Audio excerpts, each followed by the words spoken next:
pudding so much? It's popular. You know how to make rice pudding? It's easy. First of all, let's start with the ingredients. 1 cup of rice, 2 cups of water, 3 cups of milk, 1 cup of sugar, some raisins and nuts and coconut. Now with the recipe. Put the rice and water in the saucepan.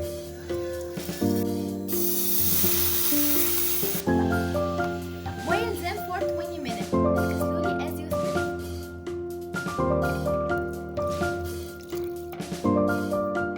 After that, put the sugar and stir it again. Don't forget to put some raisins and nuts on top. Put the rice pudding in the fridge. By the way, rice pudding is a healthy dish. So you should have it. Kiss and see you soon.